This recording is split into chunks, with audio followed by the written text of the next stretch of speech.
Ang babaeng elf ay tumatakbo papunta sa kanyang tribo habang siya'y napadapa sa lupa. Masaya ang lingkod na makita ang prinsesa na bumalik na.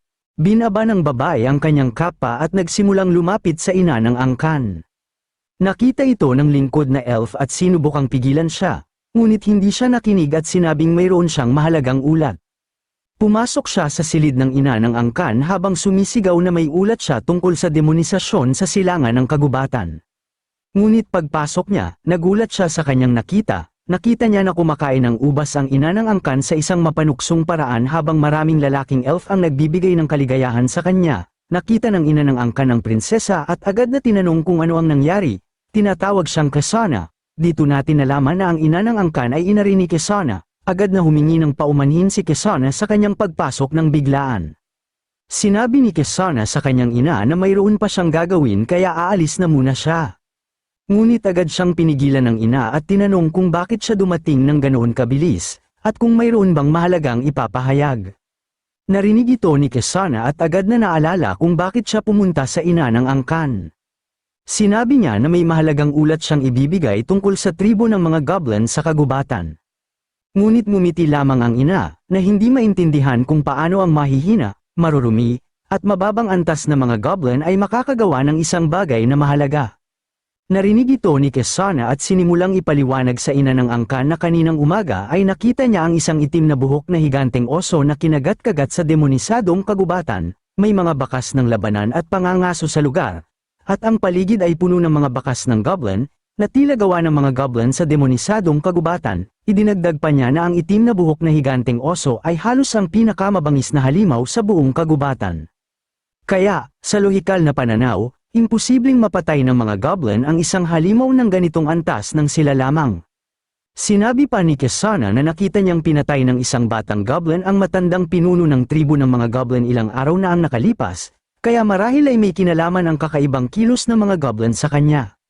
Sandaling naging seryoso ang ina ng angkan habang iniisip ang bagong pinuno ng mga goblin at tila halos nakabawi na rin ang bilang ng mga goblin sa kagubatan. Sa wakas, inutusan ng ina ng angkan si Kasana na magsama ng ilang tao upang linisin ang mga goblin, ngunit nais niyang huwag patayin silang lahat kaagad. Ipinagbili niyang mag-iwan ng ilan sa mga goblin ng buhay dahil ang gamot na gawa sa hilaw na puso ng goblin ay ang pinakamainam pangpalit sa Drive Max para sa lakas ng mga lalaki sa tribo. Narinig ito ni Kasana at agad siyang namula, ngunit ngumiti lamang ang ina at sinabing magpapahinga si Kasana dahil napagod siya sa mga nagdaang araw. Binigyan ng ina ng gantimpala si Kasana sa gabing iyon ng isang batang elf na lalaki. Sinabi pa ng ina na maaari rin siyang humiling ng iba pang bagay kung nais niya, ngunit sa narinig, agad na tumakbo palayo ang batang elf na babae palabas ng silid, sinasabing aalis siya ngayong gabi at mag-uulat kung may makikita pa siyang kakaiba. Habang lumilipat ang eksena, makikita natin ang apoy na sinindihan at ang mga goblin ay nag-uusap at gumagawa ng mapa ng puno ng bahay ng tribong Elven. Isang goblin ang nag-ulat kay Lynn na may humigit kumulang 30 puno ng bahay ng elf sa buong kagubatan at lahat ng ito ay napakataas. Narinig ito ni Lynn at pinuri ang mga goblin, sinabing mahusay ang kanilang ginawa at bibigyan niya sila ng 2 elf kapag natalo nila ang tribo ng elf. Gusto ni Lynn na lahat ay hasain muli ang kanilang mga kasangkapang bakal at maghanda. Narinig ng mga goblin na makakakuha sila ng 2 elf, kaya agad nilang pinuri si Lynn. Sinasabing sana ay humaba pa ang kanyang buhay. Isa sa mga goblin ay agad na nagsabi sa kanilang pinuno na si Lynn na siya ay aalis upang tanungin ang mga kapatid na maghanda ng kanilang mga sandata at maghanda sa laban, habang si Lynn ay nakatingin sa apoy. Tinitingnan ni Lynn ang mapa ng mga sangay na ginawa ng mga goblin, at naisip niya na kung may 30 bahay kahoy ang mga elf at may average na 2 elf sa bawat bahay kahoy, may kabuuang 60 elf. Kung isasama ang 12-dosenang elf na nasa minahan, may higit sa 70 elf ang kailangan nilang harapin. Simula nang mamatay ang matandang pari ng goblin, dinala ni Lynn ang mga goblin sa minahan para sa mga sandata at panghuhuli ng mga halimaw upang mapataas ang kanilang antas. Naalala niya ang araw ng rebelyon nang sinabi niya sa lahat ng goblin na pupunta sila sa demonisadong kagubatan upang pumatay ng mga halimaw at mag-level up. Si Lynn ang pumatay sa itim na buhok na higanteng halimaw na natagpuan sa kagubatan at nakuha niya ang kakayahang Giant Tusk Attack. Ang mga goblin ay nagmimina rin at nakikipaglaban sa mga halimaw at nakuha ang kakayahang Stone Light Skin, na nagdaragdag ng kanilang depensa ng 15%. Si Lin at Gabo ay nakakuha rin ng kakayahang silent step, na naging dahilan upang sila'y maging mas mabilis habang tinatalo ang mga halimaw. Ang mga goblin ay naghuli rin ng maraming serpent at anaconda, na nagbigay sa kanila ng kakayahang magsekreto ng lason sa pamamagitan ng kanilang Devar skills.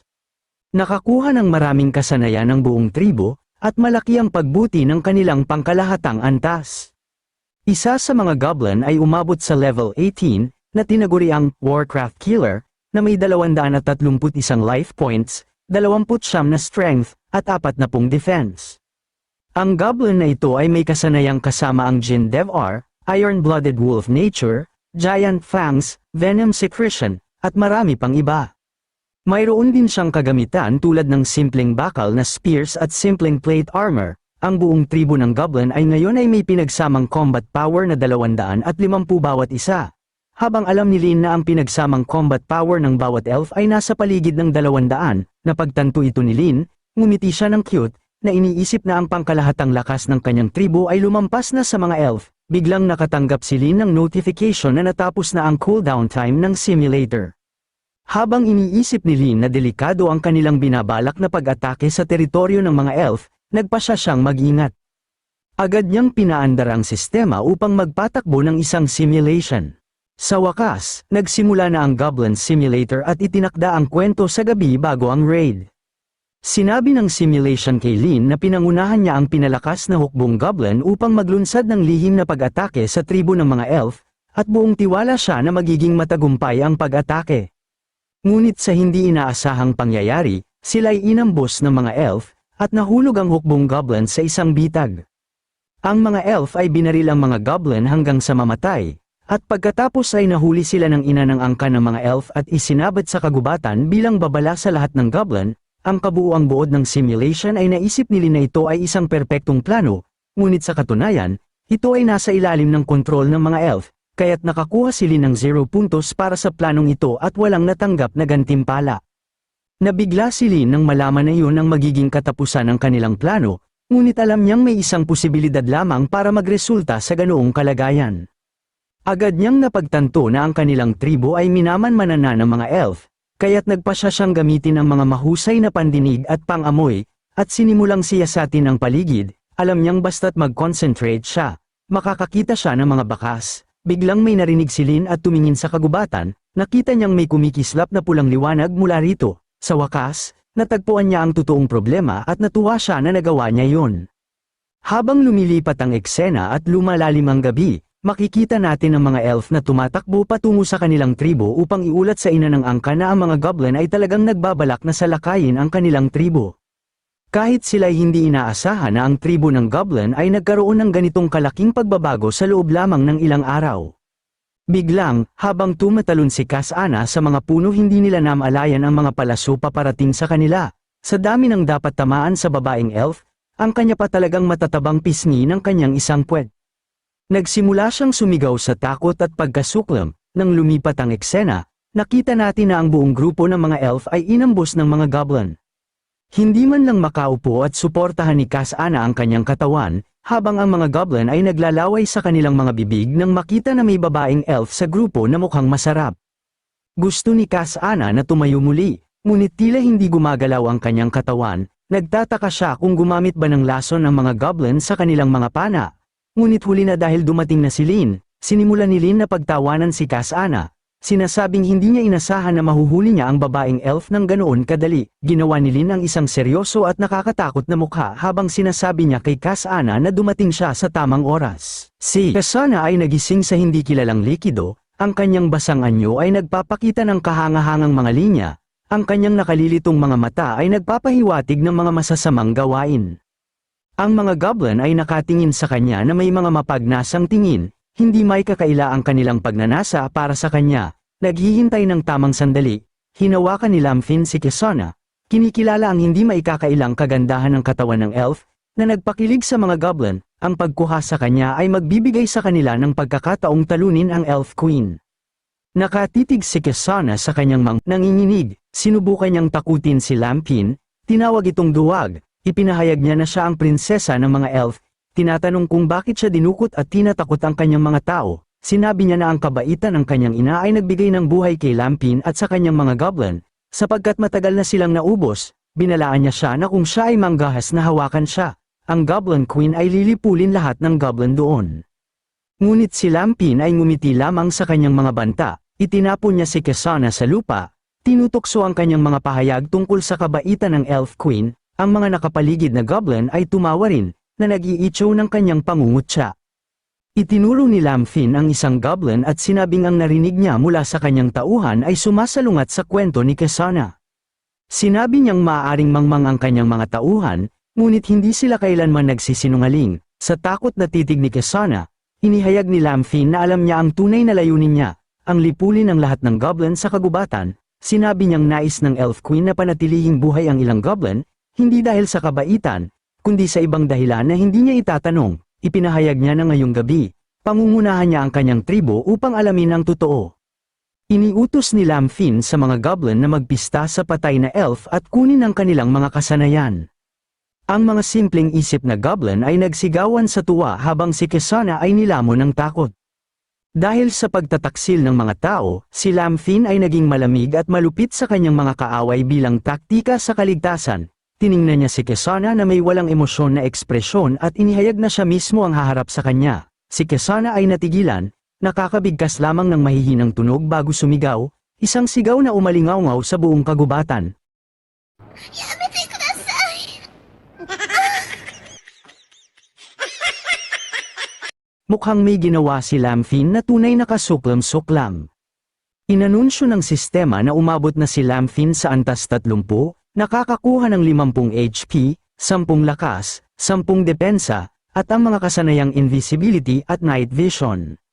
Sa eksena ng nayo ng mga elf mula sa bahay ng Elf Queen, naririnig ang mga ungol ng kasiyahan at pagod. Sa loob, nadama ng Reyna ang pagkabigo dahil hindi nasiyahan ang kanyang masasamang hangarin, pinagsisisihan niyang hindi niya nahuli ang sapat na mga goblin noong huling pagkakataon para gamitin sa kanyang mga aliping lalaki. 3 lalaki ang nakahandusay sa pagod sa paligid niya. Bigla niyang naalala si Kesana at tinanong kung bumalik na siya. Agad na sumagot ang isang elf na si Kesana ay umalis para sa isang misyon at hindi pa bumabalik kahit nalampas na sa inaasahang oras ng kanyang pagdating. Iminungkahi niyang magpadala ng isang pangkat upang tulungan si Kesana, na magbibigay rin sa kanila ng mas maraming goblin na papatayin at karagdagang mapapalakas ang kakayahang labanan ng kanilang tribo. Binigyan ng Reyna ng buong awtoridad ang elf upang magpadala ng mga tao upang tulungan si Kesana at patayin ang mga goblin. Biglang pumutok ang katahimikan sa pamamagitan ng isang boses na nag-anunsyo na hindi na babalik si Kesana ngayong araw. Ang mga salita ay nagpadala ng takot sa buong grupo. Nagkaroon ng malinaw na kamalayan na sila ay nasa ilalim ng pag-atake. Ang elf na lalaki ay handa ng bunutin ang kanyang sandata upang lumaban nang biglang dumating ang matutulis na bakal na pana na agad na pumatay sa kawawang lalaki. Ang Elf Queen, gamit ang halo ng mga kasanayan at swerte, ay nagawa pang masalo ang isang pana ngunit natakot sa biglang pagdating ng mga goblin sa kanyang tahanan. Si Lampin at ang kanyang mga goblin ay pumasok sa bintana. Inanunsyo niya na nahuli niya si Kesana at malapit na itong magdalang tao sa kanyang anak. Tinawag niya ang Elf Queen na kanyang biyenan, na sinasabing sila ay isang pamilya na ngayon, labis na nandidiri ang Elf Queen sa mga salitang yon. Siya ay galit na galit at nais malaman kung ano ang ginawa ni Lampin sa kanyang anak. Nagkunwari si Lampin na walang emosyon at kumilos na parang hindi niya naiintindihan ang sinasabi ng Reyna. Ang aksyong ito ay nagpagalit ng husto sa Elf Queen at agad siyang sumugod upang patayin si Lampin. Gayunpaman, mukhang pagod na siya matapos pagsilbihan ng 3 lalaki, at ang kanyang pag-atake ay parang larong pambata para kay Lampin. Ipinaalam ni Lampin na ang tribo ng mga elf ay kasalukuyang napapalibutan at kung siya ay susuko ng maayos, isa sa alang-alang niyang tratuhin sila ng mabuti. Bumagsak sa lupa ang Elf Queen, nararamdaman ang pamamanhid sa kanyang katawan. Hindi niya kayang pilitin ang sarili na umupo. Ipinaalam ni Lampin na ang palaso na kanyang nahawakan kanina ay may laman na likido ng goblin na nagdudulot ng mabilis na pagkaparalisa kapag nahawakan. Sinubukan ng Reyna na bumangon sa galit, ngunit ang kanyang katawan, walang saplot at nababalutan ng pawis, ay naging kaakit-akit. Nakita ni Lampin ang kanyang biktima na nagpupumilit, at ito'y nakatawag ng kanyang pansin. Sinabi ni Lampin na alam niyang ginamit ng Reyna ang puso ng goblin bilang pampalakas, Natuwa siya na ang mga elf ay napakalibog at ginamit ang mga goblin sa ganoong paraan.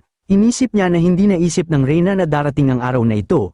Ang araw na ang mga goblin na kinamumuhian niya ay darating dito para maghiganti. Narinig ang mga salitang yon, lalong natakot ang Elf Queen. Napagtanto niya na ang taong nasa harap niya ay ang kakaibang goblin na binanggit ni Kisana kanina. Narinig ang mga sigaw at paghingi ng tulong mula sa labas. Pumapasok sa silid, tinanong ng Reyna kung ano ang nangyayari at ngumisi si Lamfin. Sinasabing nagsimula na ang lahat, hindi binigyan ng pagkakataon ng Elf Queen na maghintay. Hinayla siya ni Lamfin papunta sa bintana, pinapakita sa kanya ang tanawin sa ibaba. Pilit ni Lamfin ang Reyna na isaalang-alang ang pagsuko sa lalong madaling panahon. Sa ibaba, ang Elf Village ay nagliliyab, mga apoy ay nasa bawat sulok, at ang digmaan ay sumasabog, ang mga goblin ay pumapatay ng mga elf, habang ang mga elf ay sumisigaw at nagmamakaawa sa Elf Queen na iligtas sila, nagmamakaawang huwag silang makuha ng mga goblin. Nakita ng Reyna ang kanyang mga mandirigmang elf na mahina laban sa pag-atake ng mga goblin. Labis ang kanyang pag-aalala at takot, at siya'y nagtanong ng isang walang katuturang tanong. Tinanong niya si Lamfin kung ano siya sa kanyang tribo. Naunawaan ni Lamfin ang kanyang ibig sabihin at sinabi na hindi hamina ang lakas ng mga elf. Ang problema ay lumakas ang tribo ng mga goblin, at wala na silang pag-asa na lumaban. Noong mas malakas ang mga elf, pinatay nila ang mga goblin. Ngayon, mas malakas na ang mga goblin, at natural lang na sila naman ang pumapatay sa mga elf.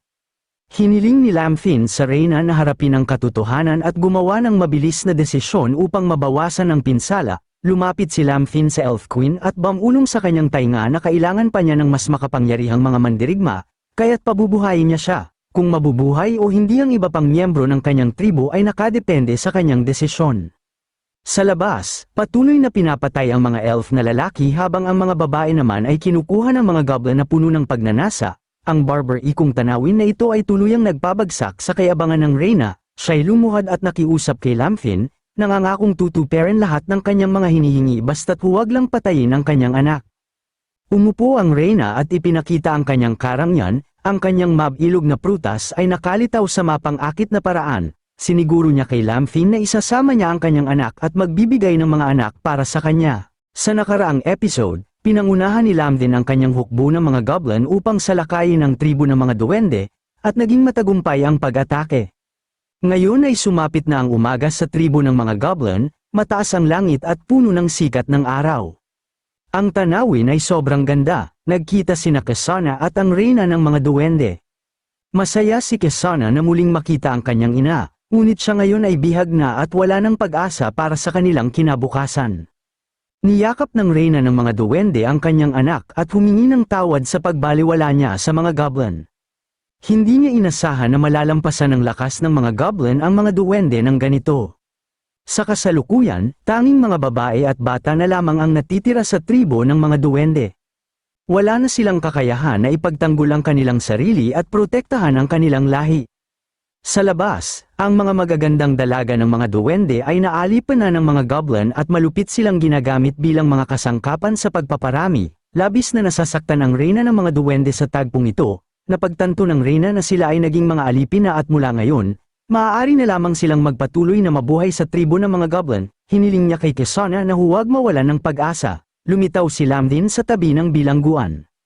Sinabihan niya ang dalawa na maghintay ng masunurin upang magkaanak para sa kanya.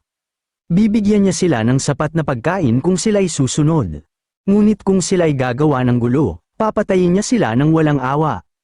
Ang Reyna ng mga duwende ay naging masunurin, tila tinanggap na niya ang kanyang kapalaran. Sinabi niyang naiintindihan niya ang kanilang kalagayan, ngunit may isa siyang hiling. Habang tinitingnan ng mga batang duwende na masayang naglalaro kasama ang mga batang goblin, sinabi ng Reyna ng mga duwende na sila ang kanyang mga anak. Nakiusap siya kay Lamfin na payagan siyang alagaan ang mga batang yon, bagamat isa na siyang goblin ngayon. Minsan din siyang naging tao kaya nauunawaan niya ang damdamin ng isang ina para sa kanyang mga anak. Nagdadalawang isip siya sa hiling na ito ng Reyna. Kasabay nito, lumitaw din ang isang misyon sa sistema, ang misyon ng pagmamahal ng isang ina. Sa mga oras na yon, tinawag ni Gobo si Lamfin. Sinabi niyang hindi niya kayang alagaan ang lahat ng mga bata mag-isa, kaya iminungkahi niyang hayaan ang Reyna na alagaan ang mga bata. Naiintindihan ni Lamfin na ang mga batang ito ang kinabukasan ng tribo ng mga goblin. Kapag sila'y lumaki, lalakas ang tribo, kaya't pumayag si Lamden sa hiling ng reyna ng mga duwende. Sa oras na yun, sinuri rin ni Lamden ang kanyang lakas. Natugunan na ni Lamden ang mga kinakailangan upang ma-upgrade ang kanyang sarili. Kasama sa mga nadagdag na estadistika ang dugo ay nasa 200, ang lakas ay nasa 300, depensa ay nasa 300. Nagulat si Lamden nang makamit niya ang mga kondisyon para sa pag-upgrade. Ang natitirang mga estadistika ay automatikong na-convert sa mga puntos ng katangian. Ngumiti si Lamden ng bahagya at nagpasya siyang ipagpatuloy ang landas ng pagpapalakas sa sarili sa pamamagitan ng pakikipag-meet sa mga malalakas na babae. Ang kanyang kasalukuyang lakas ay maaari nang hamunin si Loader. Pagkatapos manganak ng mga duwende, pupunta siya kay Loader para maghiganti. Mabilis na lumipas ang 1 buwan sa kampo ng mga goblin, at narinig na ang iyakan ng mga sanggol. Sa pamamagitan ng isang himala, ang mga ipinanganak na bata ay lahat may anyo ng goblin. Ang kanilang kapangitan ay nagdulot ng takot sa kanilang mga ina, kaya't tinanggihan nila ang mga bata at hindi nila ito matanggap bilang kanilang mga anak.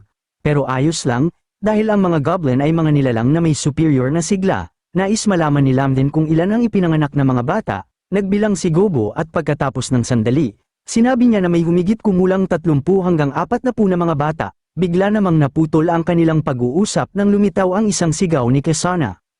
Nabahala si Lamden nang malaman niyang buntis si Kesana ng kanyang anak. Ang si Kesana na dating takot sa Hutton, ngayon ay si Lamden ang nakinabang. Agad na nagtungo si Lamden sa kinaroroonan ni Kesana at ng reyna ng mga duwende. Si Kesana ay malapit ng manganak, at ang reyna ng mga duwende ay nasa tabi niya, puno ng pag-aalala at pagbibigay ng lakas ng loob kay Kesana. Ngunit tila may problema si Kesana. Nang makita si Lamden, agad na nakiusap ang reyna sa kanya na tulungan si Kesana dahil ito ang unang pagkakataon na manganganak siya, at tila malapit na siyang mamatay. Alam ni Lamden kung ano ang nangyayari, kaya tinawag niya si Gobo upang tulungan siya sa panganganak ni Kesana. Habang pinagmamasdan ng reyna ang mga aksyon ni Lamden, labis siyang nagulat na may alam ang isang goblin tungkol dito. Ngunit si Kesana ay galit dahil naroon si Lamden. Pinapaalis niya ito kaagad at ayaw niyang hawakan siya nito. Nagalit si Lamden at sinabihan si Kesana na tumahimik dahil ito ang kanyang anak. Pagkalipas ng ilang sandali, natapos na ni Lamden ang kanyang gawain at hindi na nasa panganib si Kesana. Pinuri ni Gobo si Lamden bilang isang napakahusay na goblin dahil sa pagliligtas kay Kesana. Ngunit para kay Lamden, ito ay isang maliit na bagay lamang. Kasalukuyang natutulog si Kesana dahil sa matinding pagod, at siya ay napapaligiran ng mga batang goblin. Ngunit bigla na lang may nangyari, isang sigaw ang nakakuha ng atensyon ni Lamden. Sa direksyon na yun, isang maganda at bagong panganak na duwende ang nakatali, at sa tabi niya ay may 2 adultong goblin na nais magkaanak sa duwending yun, hindi alintana ang kanyang mahina at walang laban na pagtutol. Ngunit ang kanilang mga aksyon ay nauwi sa kanilang kamatayan. Pinatay ni Lamden ang isa sa mga goblin, na nagdulot ng takot sa natitirang goblin. Nasa isip ni Lamden ang kanyang utos na lahat ng duwende pagkatapos manganak ay dapat bigyan ng pahinga hanggang sila'y ganap na gumaling, at ang sinumang lalabag sa utos na iyon ay magbabayad gamit ang kanilang buhay. Muling nag-utos si Lamden na mula ngayon, ang rasyon ng pagkain ng mga duwende ay dadagdagan ng 1 mansanas. Ang mga aksyong ito ay nagbigay ng mas magandang pagtingin ng reyna kay Lamden. Sinabi ng reyna na kakaiba siya kumpara sa mga karaniwang goblin. Sumagot si Lamden na ito'y isang karaniwang aksyon lamang, at magiging mas masunurin ang mga duwende kung sila'y itatrato ng mas mabuti. Matapos ang isang abalang araw, nagsimulang magsagawa si Lamden ng mga simulasyon upang kumita ng mga puntos mula sa sistema at ipagpalit ito sa mga bagong teknolohiya. Ang kasalukuyang kwento ay ang paghihiganti ng goblin na may ganitong nilalaman. Pinaghirapan mong sakupin ang tribo ng mga duwende at napabunga mo ang lahat ng mga duwende. Pagkaraan ng panahon ng pagbubuntis, nagsilang ang mga duwende ng mga anak na may mas malakas na katangian kaysa sa karaniwan. Napagtanto mo na lumakas na ang tribo, at nagpasya kang maghiganti kay Loader at sa iba pa. Nagdesisyon kang bumalik sa nayon ng mag-isa at hanapin ang kinaroroonan ng mga kabalyero ni Loader. Sa kasalukuyan, may 3 sitwasyon na maaaring piliin ni Lamden. Kumilos mag-isa at subukang patayin si Loader at ang iba pa, makakakuha ng 50 puntos. Pamunuan ng mga goblin sa pagsalakay at lipulin ang buong nayon, makakakuha ng 30 puntos. Maghintay ng mas magandang pagkakataon at magpatuloy sa pagmamasid dahil iniisip mong hindi pa oras para maghiganti, makakakuha ng 10 puntos. Habang nakaupo sa tabi ng apoy, patuloy na nag-iisip si Lamden, pinag-isipan niya kung dapat ba siyang maghiganti agad. Bagaman ang kasalukuyang lakas ni Lamden ay maitutumbas na kay Loader, hindi dapat baliwalain ang lakas ng mga kasamahan ni Loader, sa kanyang kasalukuyang estado. Pinili ni Lamden ang opsyon bilang isa, kumilos mag-isa at subukang patayin si Loader at ang iba pa para makakuha ng 50 puntos. Ang sumunod na nangyari, nakahanap ng pagkakataon si Lamden nang makita niya si Loader na nag-iisa. Inatake ni Lamden si Loader sa isang ambush at halos napaslang na niya ito, ngunit biglang lumitaw ang isang kabalyerong tao na sumagip kay Loader. Namatay ng malagim si Lamden sa ilalim ng espada ng taong yun.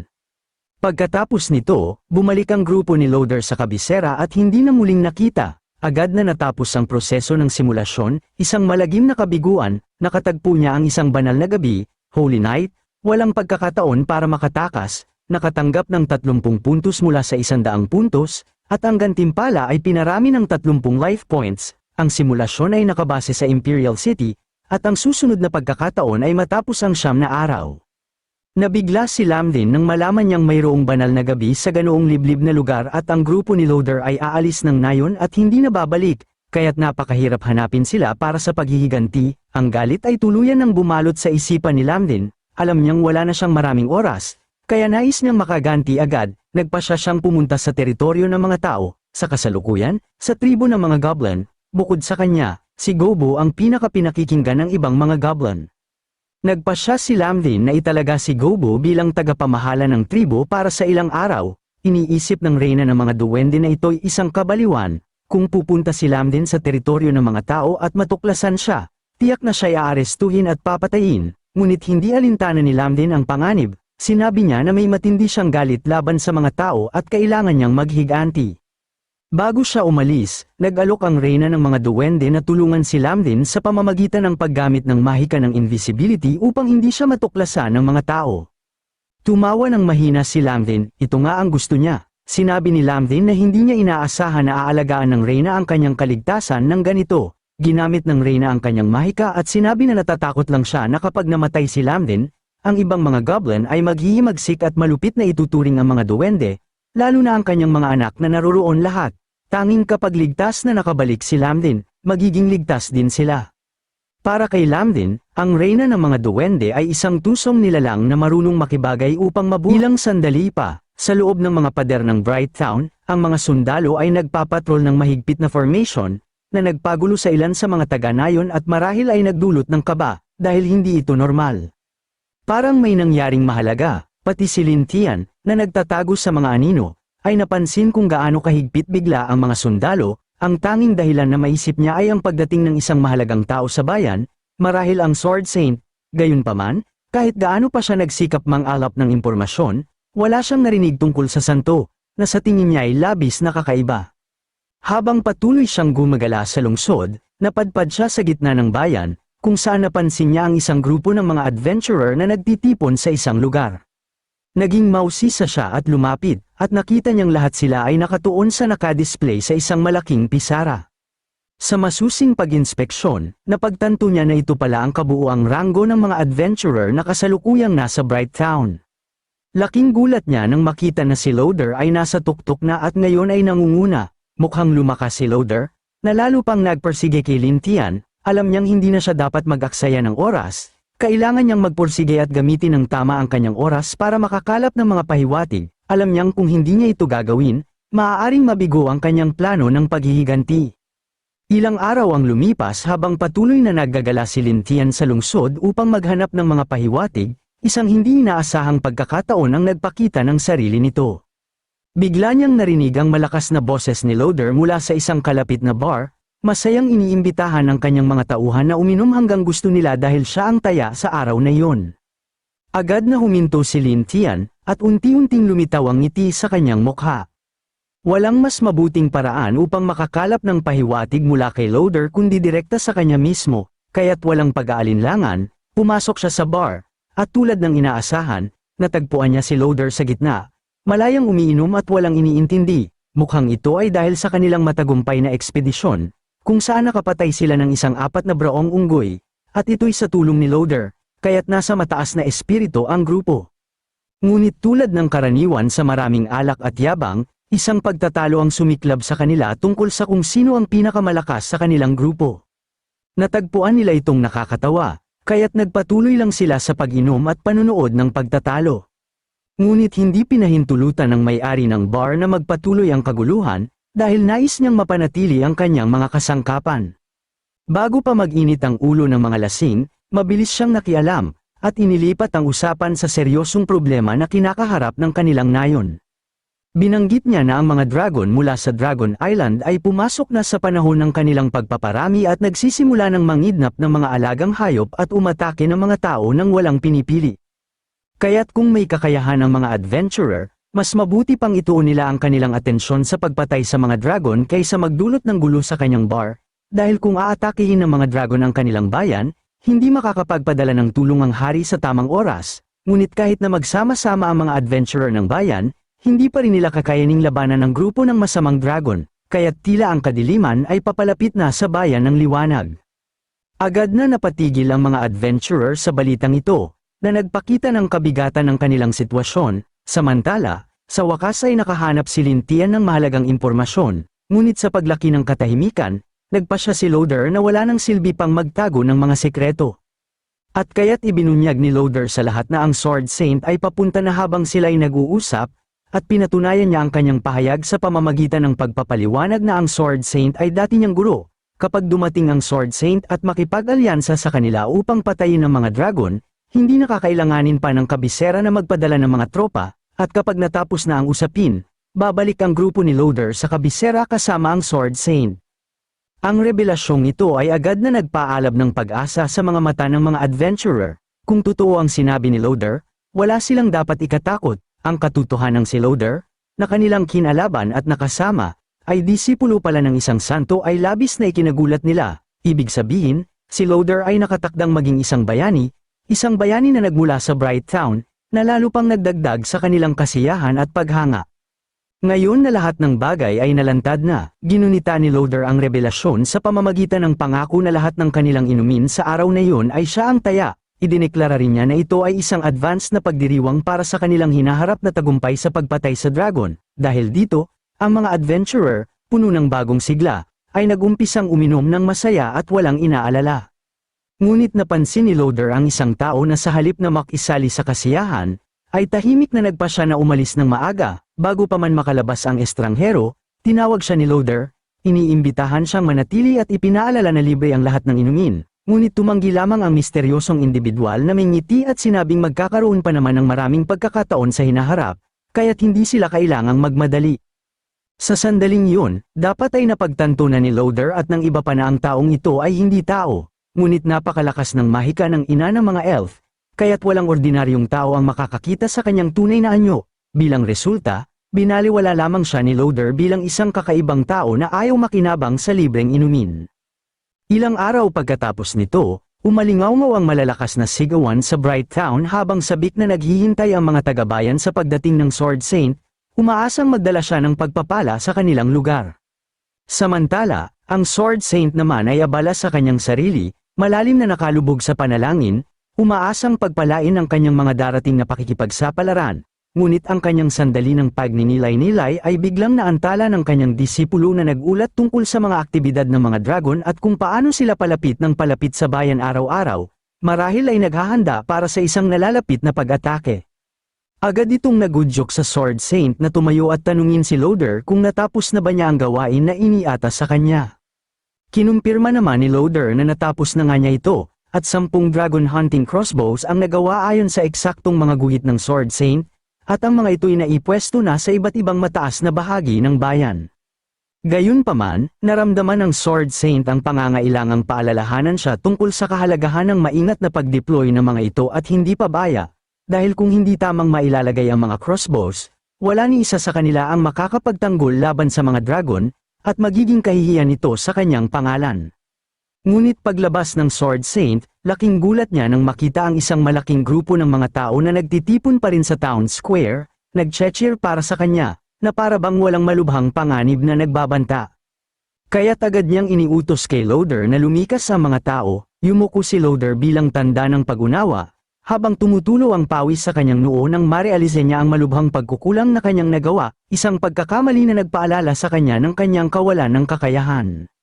Ngunit bago pa man sila makapag-aksyon, nagkatotoo ang kanilang pinakamasamang takot, isang dragon ang biglang lumitaw at sumalakay sa mga taong bayan, nagdulot ng kaguluhan sa buong plaza, ngunit hindi maaaring hayaang mangyari ni na Sword Saint at Loader ang ganitong sakuna, lalo na sa ilalim ng kanilang pangangalaga.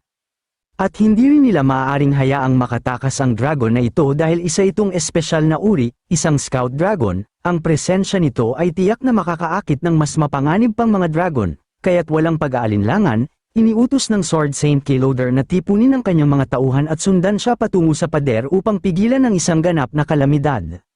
Samantala, isang Goblin Scout ang nakasaksi sa kaguluhang nagaganap at agad na tumakbo upang magulat sa kanilang pinuno. Inilahad ng scout ang dami ng mga sundalong nakapwesto na ngayon sa pader ng lungsod, sa akal ang magiging mas mahirap para sa mga goblin na salakayin ng bayan, ngunit nabigla ang scout nang makita niyang ngumiti ang kanilang pinuno, na para bang inaasahan na nito ang kaganapang yun, at sa isang simpleng utos, sinabi ng pinuno sa kanyang mga tauhan na magpahinga at panoorin lamang ang mga kaganapan. Sa tono ng kanyang boses, malinaw na may masama siyang binabalak, at nakuha agad ng kanyang mga tagasunod ang mensaheng ito. Kaya't hindi nila mapigil ang hayaan siyang magluto ng kanyang plano, na may kasamang kilabot na inaasahan ang susunod na mangyayari. Ang sakuna ay dumating ng mabilis, ang buong langit ng bayan ay natakpan ng mga mabangis na dragon. Napakarami nila, hindi mabilang, ang mga sanay sa pananakot sa mga mahihina tulad nina Ephra at Loader ay natakot nang makita ang dami ng mga nakakatakot na nilalang na ito. Hindi makatakbo, nakatayo lamang sila at pinapanood ang nangyayari. Ang tanging kalmado sa mga oras na iyon ay ang blonde na kabalyero at ang mga sundalo na sumusubok na ipagtanggol ang kanilang tahanan. Matapos gamitin ang crossbow upang patayin ang isang dragon, tinanong ng kabalyero ang mga sundalo kung alam nila kung paano gamitin ang dragon slaying crossbow. Ipinayo niya na gamitin ito upang sirain ang mga dragon, malaki ang tiwala nila sa kapangyarihan ng kabalyero mula sa kabisera, umaasang tutulungan sila nitong manalo. Agad nilang inilagay ang mga pana sa malalaking crossbow at tinutok sa mga dragon, maraming pana ang pinaputok at ilang dragon ang napatay. Ngunit tila walang halaga ang mga pagkatalo na ito kumpara sa napakaraming dragon, epektibo ang pag-atake ng tao ngunit lalo lang nitong pinagalit ang mga dragon. Nang kanilang napagtanto na mababa ang kanilang tsansa na manalo, ang langit ay natakpan ng mga dragon at ang lupa ay nagiging madilim. Napagtanto nilang may paparating, agad na pumasok ang tunog ng mga dragon sa kanilang mga tainga, kaya't napilitan silang magyuko sa lupa. Agad na napagtanto ni na Loader at Ephra na ang paparating ay ang Dragon Mother, ang leader ng mga dragon, na lumitaw sa langit ng bayan. Ang laki ng Dragon Mother ay maraming beses na mas malaki kaysa sa iba pang mga dragon, na nagdulot ng takot sa mga sundalo. Sinubukan nilang gamitin ang mga crossbow upang atakihin ang dragon, ngunit alam nilang hindi makakapasok ang mga pana sa malalaking kaliskis nito. Ang Dragon Mother ay tumingin sa mga tao sa pader ng may galit na mga mata dahil sa mga maliliit na nilalang na ito na naglakas loob na patayin ang kanyang mga anak. Ang dragon ay umungol at nagtipo ng isang fireball, ito ay ang Dragon Fire skill nito. Pagkatapos maghanda, ginamit ng dragon ang kanyang kakayahan upang atakihin ang pader. Nakita ng mga sundalo ang malaking fireball na papalapit sa kanila. Kaya't hindi na nila magawa kundi tumakas sa takot, iniisip nilang ang bayan ay masisira ng pag-ataking ito. Hiniling ng blonde na babae sa mga sundalo na huwag magpanik. Hiniling niya sa kanila na hayaan siyang hawakan ng dragon. Nang oras na yon, pinatama niya ang kanyang espada sa lupa, at mula doon ay lumitaw ang isang asul na magic circle na dahan-daang kumalat. Ang magic circle ay mabilis na lumikha ng isang protective barrier sa paligid ng bayan. Ang barrier na ito ay napakalakas na humarang sa pag-atake ng Dragon Mother at natrap ang dragon sa labas. Mula sa isang malayo, nakita ni Lampin ang buong labanan. Nagulat siya na kayang tiisin ng mga taga-bayan ang pag-atake ng makapangyarihang halimaw tulad ng Dragon Mother. Marahil ang magandang balita para kay Lampin sa ngayon ay hindi nasugatan ng Dragon Mother at maaari itong magpatuloy sa laban. Mabilis na ginamit ni Lampin ang kanyang mga kakayahan upang obserbahan ang impormasyon ng kapangyarihan ng dragon. Ito ay isang halimaw na tinatawag na Dragon Mother, level 79, lahi Ancient Dragon, na may titulong Dragon Island King, HP 4100, lakas 510, depensa 580, mga kakayahan Dragon Fire, Long Transformation, Dragon Roar, Ancient Call, na may kabuuang kapangyarihan na 2,900. Ito ang pinakamalakas na halimaw na nakita ni Lampin. Nang obserbahan ang impormasyon ng kapangyarihan ng blonde na babae, lalo siyang nag-alala dahil tila mas halimaw siya kaysa sa dragon. Ang pangalan niya ay Alice Anya, level 80, na may propesyon bilang Swordmaster, titulong Holy Sword Strongest Swordsman, Dragon Slaying Hero, Top Human Heavenly Swordsman, HP 17, lakas 690, depensa 700, mga kakayahan Sword Chi, Manin Sword Fusion, Iron Wind, Light Tinway 2 kilometro, Choi and Sen, at marami pang ibang kakayahan, na may kabuuang kapangyarihan na 4,000. Nang makita ni Lampin si Alice Anya na papalapit sa Dragon Mother upang umatake, nakaramdam siya ng takot, na pagtanto niyang ang kapangyarihan niya ay labis na abnormal at natuwa na hindi siya ang humaharap sa kanya. Kundi ang iba, ang labanan ni Alice niya at ng Dragon Mother ay nakakatakot, ngunit tila ang Dragon Mother ay kaunti lamang ang kahinaan kumpara kay Alice niya, ngunit may malaking halaga ng dugo. Naniwala si Lampin na makakatulong sa kanya ang Dragon Mother sa pagkuha ng oras. Nang makita ang Dragon Mother at Alice Anya na lumayo mula sa bayan, inisip ni Lampin na ito ay magandang pagkakataon para sa kanya na umatake. Ito ay isang pagkakataon para sa kanya na mag-revenge. Iniutos niya sa kanyang mga goblin na kumilos ayon sa plano, ang isa ay magiging responsable sa paglikha ng kaguluhan, habang ang isa ay magtatago at maghihintay ng pagkakataon upang umatake. Ang mga goblin na may sobrang nakakatakot at ganid na mga mata ay sumunod sa utos ni Lampin at pumasok sa bayan. Ang bayan ay nasa kaguluhan, ang mga apoy ay sumik sa lahat ng dako at patuloy na umiikot ang mga dragon sa langit na naghahanap ng biktima. Si Loader ay nasugatan matapos subukang patayin ng ilang mga dragon, naramdaman niyang mahirap silang labanan ngunit mga halimaw lang naman sila. Paano nila matatalo ang isang matapang na tao tulad niya? Nasira ang kanyang kumpiyansa nang magsimulang sumigaw ang mga taga-bayan na inaatake ng mga goblin ang bayan, hindi makapaniwala ang mga sundalo, akala nila hindi magiging sapat ang katalinuhan ng mga goblin upang umatake sa isang bayan ng tao. Ang mga goblin ay itinuturing na mahihinang nilalang sa kanilang mga mata, ngunit kasalukuyan silang nakikipaglaban sa mga dragon at wala silang oras para makipaglaban sa mga goblin. Nang sumigaw ang isang babae, agad na nawala ang anumang duda. Siya ay tumatakbo sa takot, sinusundan ng isang pangkat ng mga goblin. Ang nakakasuklam ng mga goblin ay nagalit kay Loader, kaya iniutos niya sa iba na panatilihing abala ang mga dragon. Dahil kakaunti na lang ang mga dragon, siya at si Ephra ay pupunta upang harapin ang mga umuusig na goblin. Ito ang eksaktong nais ni Lampin, mukhang habang hinahabol ang mga goblin, nahulog sina Loader at Ephra sa isang patibong na itinakda ni Lampin. Kapag natrap ang isang goblin, iniutos nito sa kanyang mga kasama na umatake. Si Ephra ay agad na nahuli sa isang lambat at sumigaw kay Loader sa takot, ngunit hindi niya siya matulungan. Siya ay nakahiga sa lupa, tinatamaan ng mga pana at napapalibutan ng mga goblin. Nagtataka siya kung paano naging kasing dami ng mga goblin. Ang ibang mga sundalo ay agad na tumakbo patungo kay Loader upang makatulong, ngunit tila hindi nila magawang makalapit pa. Napapalibutan ng mga goblin, ang mas nakakatakot pa ay lumitaw si Lampin sa likuran ng dalawang sundalo, na naakit ng ibang mga goblin na hindi siya napansin. Huli na nang magbabala si Loader na mag-ingat sa likuran nila. Ang dalawang sundalo ay agad na pinatay ni Lampin. Nakita ito ni na Loader at Ephra, at sila ay natakot, mas natakot pa kaysa nang makita nila ang mga dragon, dahil alam nilang walang makakapagligtas sa kanila. Ngayon, lumapit si Lampin kay Loader at Ephra, nagtataka na madali niyang nahuli ang mga ito. Si Loader ay nagngangalit sa galit, sinabing papatayin niya si Lampin at lahat ng mga goblin, ngunit mabilis na ginamit ni Lampin ang isang sipa upang ipaalala kay Loader ang kanyang posisyon. Siya ay biktima, at si Lampin ang mang-uusig. Iniutos ni Lampin sa mga goblin na ilabas sina Loader at Ephra mula sa bayan sa pamamagitan ng imburnal habang ang ibang mga goblin ay sumunod sa kanya patungo sa pader upang patayin ang ibang mga sundalo. Ang plano ni Lampin ay mabilis na naisakatuparan, ang bayan ay puno ng mga sigaw ng mga tao na inaatake ng mga goblin.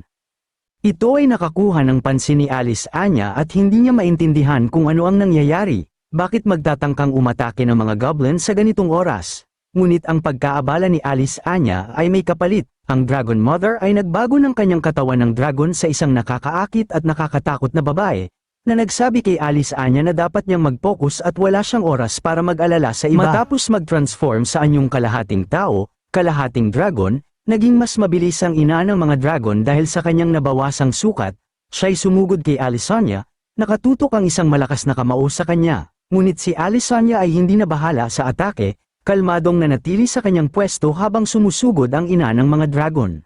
Ngunit sa labanan ng dalawang nilalang na babae ay nangingibabaw ang lakas ng tao na babae kaysa sa Dragon Mother, dahil nahihirapan ang Mother Dragon sa pagsalag ng pag-atake ni Alice Anya.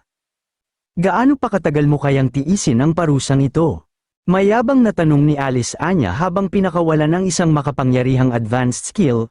Sa lakas ni Alice Anya, hindi makailag ang ina ng mga dragon at kinailangan niyang tiisin ang matinding sakit. Si Alice Anya ay nagpakasasa sa mga sigaw ng sakit ng ina ng mga dragon, ngunit ang kanyang tuwa ay panandalian lamang. Bagamat tila natalo na ang ina ng mga dragon, nag-aalala siya ngayon tungkol kay Loader at kung kaya ba nitong harapin ang natitirang mga dragon at goblin. Agad na sagot ang kanyang tanong ng isang malakas na pagsabog, na nagpapatunay na nahihirapan si Loader sa pagharap sa kaguluhan. Nakita ng sugat ang ina ng mga dragon ang mga goblin na dumarating sa sandaling yun bilang isang pagkakataon, ginamit niya ang pagka-distract ni Alice Anya sa kanyang kalamangan, nag-transform muli sa kanyang buong anyong dragon, at tumakas bago pa man makareact si Alice Anya. At bago pa makareact si Alice Anya, nakatakas ang ina ng mga dragon, habang tumatakas, nangako ang ina ng mga dragon na babalik siya upang maghiganti kay Alesnia pagkatapos niyang maghilom mula sa kanyang mga sugat. Galit na galit si Alesnia. Ngunit hindi niya magawang habulin ang ina ng mga dragon dahil kailangan niyang protektahan ng mga mamamayan, nangako siyang hahanapin ang Dragon Island at lilipulin ang bawat dragon doon. Makalipas ang ilang sandali, bumalik na ang kapayapaan sa bayan. Naharap na ninyo ang natitirang mga dragon at goblin, ngunit galit na galit si Alesnia sa kawalan ng kakayahan ni Loader at ng kanyang grupo, hindi man lang nila natalo ang mga goblin. Pagdating ni Alesnia sa sentro ng bayan, ipinaalam sa kanya ng isang kabalyero na sina Loader at Ephra ay nadakip ng mga goblin. Nabigla si Alesnia, hindi siya makapaniwala, alam ng lahat sa buong kontinente na ang mga goblin ang pinakamahina sa lahat ng nilalang. Habang tinitingnan ng mga bangkay ng mga nahulog na kabalyero, nakaramdam si Alice Anya ng matinding pagkabahala, ipinaalam sa kanya na ang mga goblin na ito ay kakaiba, ang kanilang lakas ay maihahalin tulad sa isang malaking halimaw at kahit si Loader ay hindi kayang talunin sila. Sa narinig na ito, sumabog sa galit si Alice Anya. Ipinahayag niya na lilipulin niya ang bawat tribo ng goblin sa kalapit na kagubatan bilang paghihiganti, ngunit pinigilan siya ng isang taga-nayon, nagmamakaawang manatili siya at protektahan ang bayan. Natatakot sila na baka bumalik ang mga dragon at goblin at iiwan silang walang kalaban-laban. Ang mga taga-nayon sa paligid ay lumuhad, nakiusap kay Alesnia na manatili. Sila ang mga tao ng templo sa imperyo, at umaasa sila sa kanya para sa proteksyon. Sa kabila ng kanyang galit, naunawaan ni Alice Anya na mas mahalaga ang buhay ng mga mamamayan kaysa sa nakapture na kabalyero, ang kanyang tungkulin ay protektahan sila. Sinisi niya si Loader dahil sa kanyang kahinaan, hindi man lang niya natalo ang mga goblin, ang tanging magagawa niya ay magpadala ng mensahe sa kabisera upang humingi ng tulong. Samantala, bumalik si Lamden sa kanyang tribo, sinalubong ng mga hiyawan at selebrasyon para sa kanyang tagumpay. Dinala rin niya ang dalawang tao, sina Loader at Ephra, bilang mga tropeo. Pagdating sa kampo, inilagay ng mga goblin sina Loader at Ephra sa ilalim ng pagbabantay sa paanan ng isang malaking puno. Sila ay binalaan na magpakabait o sila'y kakainin, habang sinusuri ni Loader ang paligid. Nagulat siya nang makita na maraming elf ang bihag ng tribo ng mga goblin, kaya't ipinaliwanag nito ang kanilang kakaibang lakas. Nabahala si Ephra, inisip niyang may mga goblin sa tribong ito na may antas ng bayani. Naintindihan ni Loader ang tindi ng kanilang sitwasyon, kaya tinanong niya si Ephra kung bumalik na ba ang kanyang mga kapangyarihan. Binati siya ni Ephra ng magandang balita, sa kanyang kasalukuyang bilis ng paghilom, malapit na niyang magamit muli ang mahika. Gayunpaman, narinig ang kanilang pag-uusap ni Lampkin, na pumuri kay Ephra sa kanyang kahangahangang bilis ng pagpapagaling. Nabigla si Ephra sa hitsura ni Lampkin, lalo na dahil alam nito ang kanyang pangalan. Bago pa man siya makabawi mula sa pagkagulat, biglang hinawakan ni Lampkin ang kanyang paa. Nagtanong si Ephra, anong gagawin mo? Sumagot si Lamphin ng may malamig na ngiti, at pagkatapos ay ginamit ang kanyang mga kuko upang lalong bumaon sa laman ni Ephra, na nagdulot ng matinding sakit na kanyang isinukli ng sigaw. Nakita ito ni Loader at sumigaw siya ng galit, tinawag si Lamdin na isang halimaw at inutusan itong tumigil. Ngunit bago pa man lumala ang komosyon, isang goblin ang biglang namagitan at sumuntok ng malakas, nagngingit-ngit na tinawag si Loader na walang galang sa kanilang pinuno. Umiwas si Loader sa karagdagang mga insulto, ngunit tinitigan niya si Lamphin at tinanong kung siya ba'y isang matalinong goblin at kung naisip ba niya ang mga kahihinatnan ng pagdukot sa kanila. Sinabi ni Loader sa kanya na ang kanyang Panginoon ay isang banal na mandirigma ng espada na kayang lipulin ang buong tribo. Ngumisi si Lamdin at sinabing ang babae ay isa ring biktima niya, ngunit hindi pa tamang panahon. Bago umalis, iniutos niya sa mga goblin na burahin ang lahat ng bakas ng kanilang presensya, mga bakas na gustong matagpuan ng babae pero hindi niya makita. Pinahid ni Lamphin ang dugo sa kanyang mga kamay at inutusan ng isang goblin na pamunuan ang lahat ng pangalawang henerasyong goblin sa kagubatan upang manghuli ng mas maraming halimaw hanggat maaari. Agad na sumunod ang goblin, alam ni Lamdin na mahalaga ang pangyayaring ito at hindi papayag ang mga tao na palampasin ito. Ang agarang alalahanin niya ay paunlarin ang kanyang tribo bago umatake ang mga tao, ngunit isinantabi muna niya yon dahil panahon na para sa paghihiganti. Inapakan ni Lamdin si Loader at inutusan siyang sagutin ang kanyang mga tanong ng tapat. Kung magsisinungaling siya, puputulan ni Lamdin ang bahagi ng kanyang katawan. Ang unang tanong ni Lamdin ay, kayo bang mga tao ay lihim na nag-e-enjoy sa pagpipiit at pagpapahirap sa mga goblin, hindi ba? Nabigla si Loader, kahit totoo ito, nagkunwari siya din na pinili ng mga ito na patayin ang mga halimaw, pati na rin ang mga tao na nahuli ng mga halimaw, dahil mas madali ang pumatay kaysa sa magligtas. Upang tuparin ang kanilang tungkulin, pumatay sila ng napakaraming tao, mas malupit pa sila kaysa sa mga halimaw. Nabigla si Loader at Ephra sa mga salitang ito, hindi nila maintindihan kung paano nalaman ng goblin ang lahat ng ito, ngunit tinapos ni Lamdin ang usapan, sinabing hindi niya kailangan patunayan na siya'y mabuti, dahil likas siyang malupit na halimaw. Ngayon, gagamitin ni Lamdin ang kanyang papel bilang malupit na halimaw upang magturo sa kanila ng leksyon. Si Ephra ay naging paralisa dahil sa laso ng goblin, ang kanyang kamalayan ay unti-unting nawawala. Siya ang magiging target ni Lamdin para sa paghihiganti. Alam ni Loader kung ano ang mangyayari, sa kabila ng pagkaaresto ng mga goblin, siya ay nagpunyagi at nagmakaawa kay Lamdin na huwag saktan si Ephra, ngunit walang awa si Lamdin sa kanyang mga kaaway. Sinabi niyang magpapasakit siya kay Ephra para sa lahat ng sakit na dinanas niya, at ito pa lamang ang simula. Kinuha niya si Ephra at sinabi kay Loader na buksan ang kanyang mga mata at tamasahin ang palabas. Ang kanyang mga goblin ay maglilingkod kay Ephra ng buong puso. Yamete kudasai! Natakot si Loader sa posibilidad na madungisan si Ephra ng kanilang maruruming kamay. Nasa ikalawang araw na mula nang mahuli sina Loader at Ephra at dalhin sa tribo ng mga goblin. Mataas na ang araw sa kalangitan at nagpapalit na ng bantay ang mga goblin. Isang goblin ang lumabas mula sa tolda, mukhang nasisiyahan matapos pahirapan si Ephra. Pinanood siya ng isa pang goblin na may pag-aalala. Ipinaalala sa kanya na iniutos ng pinuno na huwag patayin si Ephra. Sumagot ang masayang goblin na buhay pa rin si Ephra. Sira-sira na ang mga damit ni Ephra at hindi na siya sumisigaw tulad ng noong una siyang pahirapan, ngunit mas nakakatakot ang kanyang katahimikan. Pinilit si Loader na masaksihan ang lahat ng ito, tinitingnan niya si Ephra ng may pag-aalala, hinihikayat siyang manatiling matatag at huwag sumuko, at sinasabihan siya na malapit na silang mailigtas. Bamulong si Ephra na nauunawaan niya, ngunit agad na binugbog si Loader ng isa pang goblin dahil sa pakikipag-usap ng hindi dapat.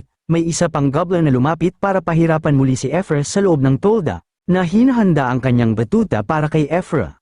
Ang reyna ng mga diwata at si Kasana ay nag-aalaga ng mga bata habang nasasaksihan ang lahat ng pangyayari. Nakikita ang pagpapahirap kay Ephra, napagpasyahan ng reyna ng mga diwata na may matinding galit si Lamphin laban sa mga tao. Takot na takot si Kasana at iniisip niyang mas masahol pa ang kanilang kalagayan kumpara sa dalawang tao, kahit pa may prutas sila na pwedeng kainin. Mukhang buntis ang parehong reyna ng mga diwata at si Kasana sa mga anak ni Lamphin. Dumating si Gobo sa sandaling iyon at kinumpirma niya na may galit nga si Lamphin sa mga tao at sila ang may pananagutan dito. Tila nagbago ang isip ng reyna ng mga diwata tungkol kay Lamfin at sinabing siya ang pinakanatatanging goblin na kanyang nakita, isang goblin na pinapatakbo ng paghihiganti at kayang gawin ang kahit ano. Kahit pahirapan pa siya gamit ang kanyang sandata, kahit pa gamitan siya ng 50 Shades ni Lampden ay magiging okay lang siya, basta mapuna ni Lampden ang kanyang pagka-addict sa ganoong bagay. Nakaramdam siya ng kakaibang pagkaakit sa kanya. Nawasak ng reyna ng mga diwata ang imahe ng isang marangal na diwata sa aking isipan. Si Kasana, na nakatayo sa tabi niya, ay tila nararamdaman na masaya ang kanyang ina sa pagpapahirap na ginawa ni Lamfin. Bumalik naman kay Lamfin ang isang goblin upang ipaalam na bumalik na ang mga goblin ng ikalawang henerasyon. Nagulat si Lamfin, at nang bumalik ang mga goblin ng ikalawang henerasyon dala ang kanilang mga nakulimbat na iba't ibang halimaw, masiglang sinalubong sila ng mga ibang goblin. Pagkatapos ng lahat, bukod pa sa reproduksyon, ang kanilang pangunahing interes ay karne. Nang makita si Lamfin, agad siyang binati ng goblin. Isa siyang malaking goblin na nasa antas 33 na may probes yung mandirigma. Mayroon siyang titulo bilang anak ng diwata, pinagpala ng Panginoon, at mangangaso ng halimaw, na may 470 HP, 142 na lakas, 168 na depensa, at maraming kasanayan. Ang kanyang kabuuang kapangyarihan ay umabot ng 500.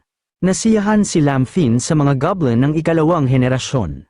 Sila ay nag-evolve na bilang mga malaking goblin matapos lampasan ang antas 30 at ang kanilang lakas ay halos katumbas na ng kay Lamfin.